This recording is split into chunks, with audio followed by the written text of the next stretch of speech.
কোথায় ছিলেন আল্লাহ যখন আমার দরকার ছিল? আল্লাহ কোথায় ছিলেন যখন আমি সমস্যায় পড়েছিলাম? ওই অবস্থায় কেন তিনি আমাকে সাহায্য করলেন না? মানুষ এই ধরনের প্রশ্ন করে। আপনার মনেও কখনো কখনো এই ধরনের প্রশ্ন আসে।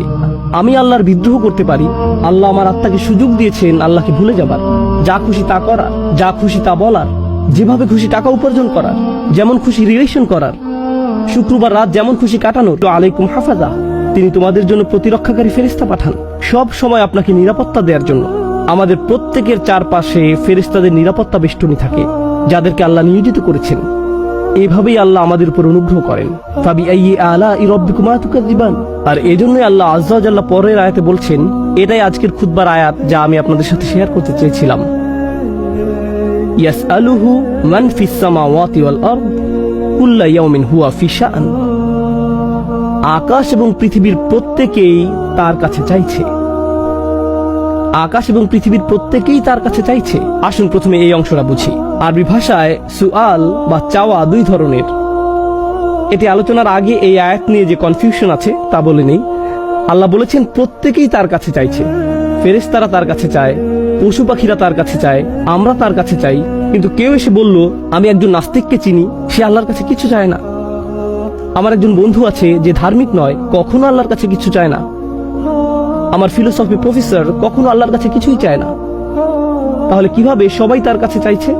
এই জন্যই আপনাকে বুঝতে হবে আরবিতে চাওয়া শব্দটির দুটি অর্থ রয়েছে। একটি হলো সচেতনভাবে চাওয়া, অন্যটি হলো প্রয়োজন। অন্যটি প্রয়োজন। ওয়া আম্মা সাইলা ফালা তানহার। যে চায় তাকে অবজ্ঞা করো না। এর অর্থ এটাও, যার প্রয়োজন আছে তাকে অবজ্ঞা করো না। এমন অনেক মানুষ আছে যারা অভাবী, কিন্তু তারা চায় না, কাকুতি মিনতি করে না। আর তারা না চাইলেও তাদেরকে আপনার দিতে হবে। আয়াতের অর্থ হলো আকাশের সবকিছু এবং পৃথিবীর সবকিছুরই প্রয়োজন রয়েছে, আর তারা সেই প্রয়োজন পূরণে আল্লাহর মুখাপেক্ষী। একজন অবিশ্বাসী, একজন বিদ্রোহী মুসলিম, অথবা এরকম কেউ যে জানে যে সে খারাপ কাজ করছে যা তাদের করা উচিত না, আল্লাহ তাদেরকেও দিতেই থাকেন, দিতেই থাকেন আর দিতেই থাকেন। আপনাদের ভিতর যিনি 5 ওয়াক্ত নামাজ পড়েন, আর যিনি মোটেই নামাজ পড়েন না, আর যিনি এই বছর আজকেই প্রথম জুমার খুতবা এসেছেন, আপনাদের সবাইকে আল্লাহ দেন। আপনাদের মধ্যে এমন কেউ নেই যাকে আল্লাহ দেন না। আমাদের সবার ফুসফুসি আল্লাহ বাতাস দিয়ে পরিপূর্ণ করে দেন। আমাদের সবার হৃৎপিণ্ডই আল্লাহ সচল রেখেছেন। আমার হৃৎপিণ্ড যেটি বিট দিচ্ছে, পরবর্তী বিট দেওয়ার আগে এটি আল্লাহর কাছে দোয়া করে, ইয়া আল্লাহ, আমি কি আরেকটি বিট দিতে পারি? তিনি এটাকে অনুমতি দিচ্ছেন। এই হৃৎপিণ্ডের অনুমতি প্রয়োজন। আমার শরীরের প্রতিটি ধমনীর অনুমতি প্রয়োজন। এর প্রয়োজন আল্লাহর অনুমতি। আর আল্লাহর অনুমতি ছাড়া মা তাসকুতু মিন ওয়ারাকাতিন, গাছের একটি পাতাও পড়বে না, যতক্ষণ পর্যন্ত না তিনি অনুমতি দেন। আমার শরীরের একটি কোষও নড়বে না তার অনুমতি ছাড়া। আমি আল্লাহর বিদ্রোহ করতে পারি। আল্লাহ আমার আত্মাকে সুযোগ দিয়েছেন আল্লাহকে ভুলে যাবার, যা খুশি তা করার, যা খুশি তা বলার, যেভাবে খুশি টাকা উপার্জন করার, যেমন খুশি রিলেশন করার, শুক্রবার রাত যেমন খুশি কাটানোর, শুক্রবার দিনে আলহামদুলিল্লাহ আল্লাহ যেমনটি চান আপনি তেমনটি কাটিয়েছেন। শুক্রবার রাতটি এবার শয়তানকে দিয়ে দেন।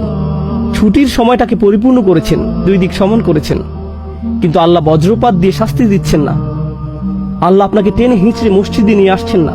তিনি পারতেন যদি তিনি চাইতেন। তিনি আগেও অনেক জাতিকে সোজা করেছেন। তিনি আপনার এবং আমার সাথে তেমনটি করছেন না। কোন হাত যখন চুরি করে এটি প্যারালাইজড হয়ে যাচ্ছে না। কেউ যখন ব্যভিচার করছে তখন তার হার্ট অ্যাটাক হচ্ছে না। যখন কেউ হারাম খাচ্ছে সে স্টমাক ক্যান্সারে আক্রান্ত হচ্ছে না। আল্লাহ তেমনটি করছেন না। তারা খেয়েই যাচ্ছে আর তারা হাসি আনন্দ করছে। তাদের প্রত্যেকেরই প্রয়োজন রয়েছে। ইয়াসআলুহু মান ফিস সামাওয়াতি ওয়াল আরদ। তারপর তিনি আপনাকে এবং আমাকে বলছেন, কুল্লা ইয়াউমিন হুয়া ফি শান। প্রত্যেকটা মুহূর্ত, প্রত্যেকটা দিন। ইয়াউম শব্দটি এখানে মুস্তালাহ লি জামিআল আওকাত।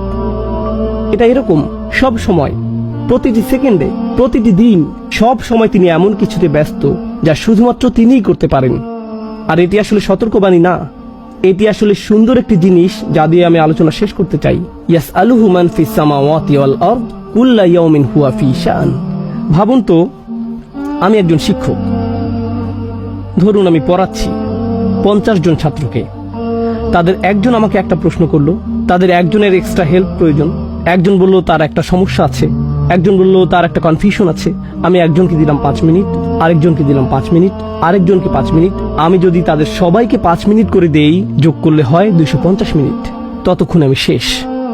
আমি পারবো না তাদের সকলকে এক্সট্রা সময় দিতে। যদি আমি দেইও, যদি আমি প্রত্যেককে 5 মিনিট করে দেই, তারা সবাই অভিযোগ করবে আমি মাত্র 5 মিনিট সময় পেয়েছি। আমি তাদের সবার অনুরোধের খেয়াল রাখতে পারি না, আমি তাদের সবার প্রশ্নেরও জবাব দিতে পারি না। তাদের কোনো কোনো প্রশ্ন আমার ক্ষমতার বাইরে, তাদের কোনো কোনো অনুরোধ অথবা প্রয়োজন আমি পূরণ করতে পারি না। কেউ এসে বলতে পারে আমি আপনার কাছে 3 ঘন্টা সময় চাই। আমি বলবো সরি, আমার কাছে আপনাকে দেওয়ার মতো 3 ঘন্টা সময় নেই। যদি দিতে পারতাম ভালো হতো। যখন অনেকে আপনার কাছ থেকে দাবি করে, আপনি আসলে এটা তখন বুঝতে পারবেন যখন অনেক বেশি মানুষ আপনার কাছে চায়। জানেন মানুষের কি হয় এই অবস্থায়? মাথা জ্যাম হয়ে যায়। আমার ব্রেক প্রয়োজন, আমার ছুটি দরকার, আমি আর পারছি না। যেমন ঈদ সিজনে এই দোকানের ম্যানেজারদের অবস্থা। এমন অবস্থা হয় যে সে কারোর সাথে কথা বলতে চায় না। মানুষ ভেঙে পড়ে যখন আপনি তাকে অনুরোধ করতে থাকেন আর চাইতেই থাকেন। ঘরের কর্তাও প্রায় ধৈর্য হারাতে পারেন, কারণ তার কাছে সব সময় চাহিদা আসতেই থাকে সব দিক থেকে। তিনি প্রেশারের মধ্যে থাকেন। আর এই ধরনের অবস্থায় কারো কথা শোনা হবে, কাউকে শোনা হবে না। যারা বেশি গুরুত্বপূর্ণ তাদের কথা শোনা হবে, যারা কম গুরুত্বপূর্ণ তাদের কথা শোনা হবে না। আল্লাহ আজ্জা ওয়া জাল্লাকে দেখুন, সকলেই তার কাছে চাইছে। বিশ্বাসীরা তার কাছে চাচ্ছে, অবিশ্বাসীরাও তার কাছে চাচ্ছে। সবচেয়ে বিদ্রোহী মুসলিমরা অমুসলিমদের কথা ভুলে যান কিছুক্ষণের জন্য। সবচেয়ে বিদ্রোহী মুসলিম যারা প্রকাশ্যে গর্বের সাথে হারাম কাজ করে, যারা জঘন্য কথা উচ্চারণ করে, যারা একে অপরের প্রতি অন্যায় করে, তারা এগুলো সব করে প্রকাশ্যে, কিন্তু তাদের হৃৎপিণ্ড পরবর্তী বিটের জন্য অনুমতি প্রার্থনা করে আর আল্লাহ দিয়ে দেন। এমনকি তাদের জন্য আল্লাহ ফেরেশতা পাঠান যখন তারা গাড়ি চালিয়ে নাইট ক্লাবে যায়। তাদেরকেও আল্লাহ আজ্জা ওয়া জাল্লা নিরাপত্তা দেন এবং দিতে থাকেন। আল্লাহ যেভাবে দান করেন তা শুধু তার পক্ষেই সম্ভব। এটাকেই বলা হয় শান। শান হলো এমন একটি আমর ইখতাসু বিআহাদ, এটা শুধু একজনের দ্বারাই সম্ভব। আপনাদের কারো কারো নিজস্ব ব্যবসা প্রতিষ্ঠান আছে, সেখানে কিছু কাজ শুধু আপনাকেই করতে হয়। এর জন্য যদি অন্য কাউকে ভাড়া করেন, অবস্থা এলোমেলো হয়ে যায়। কর্মচারীকে ক্যাশের দায়িত্ব দিয়ে গেছেন, এরপর কোনো একটা ঝামেলা তৈরি হয়েছে। এই কাজ শুধু আপনার পক্ষেই সম্ভব, এটাকে বলা হয় শান। কিছু বিষয় আছে যা আল্লাহ করেন, অন্য কারো পক্ষে তা সম্ভব না। আর যখন আপনি বুঝতে পারেন আল্লাহ সব সময়ই আপনার জন্য এমনটি করছেন, তখন আপনি সেই তুচ্ছ প্রশ্নটির কথা ভুলে যাবেন যা শয়তান আপনার এবং আমার মনে তুলে দেয়। কোথায় ছিলেন আল্লাহ যখন আমার দরকার ছিল? আল্লাহ কোথায় ছিলেন যখন আমি সমস্যায় পড়েছিলাম? ওই অবস্থায় কেন তিনি আমাকে সাহায্য করলেন না? মানুষ এই ধরনের প্রশ্ন করে। আপনার মনেও কখনো কখনো এই ধরনের প্রশ্ন আসে, আল্লাহ কোথায় ছিলেন? আর আল্লাহ বলছেন, আমি সব সময় তোমার সাথে ছিলাম, আর আমি তোমার জিহ্বাকে সুস্থ রাখছি যখন তুমি এই কথা বলছো। বলুন তো কিভাবে আপনার শব্দনালী দিয়ে শব্দ বের হয়ে আসছে? কিভাবে আপনার মুখ দিয়ে বাতাস বেরিয়ে আসছে যখন আপনি আল্লাহর সমালোচনা করছেন? তিনি আপনাকে তার জন্য শক্তি প্রদান করছেন। এটাই হলো কুল্লা ইয়াউমিন হুয়া ফি শান। আর তারপর তিনি আবারও জিজ্ঞেস করছেন, ফাবিআইয়ি আলাই রাব্বিকুমা তুকাযিবান, আল্লাহর কোন বিস্ময়কর দান যা তোমার প্রভু তোমাদেরকে দিয়েছেন, যা তোমরা উভয় অস্বীকার করবে?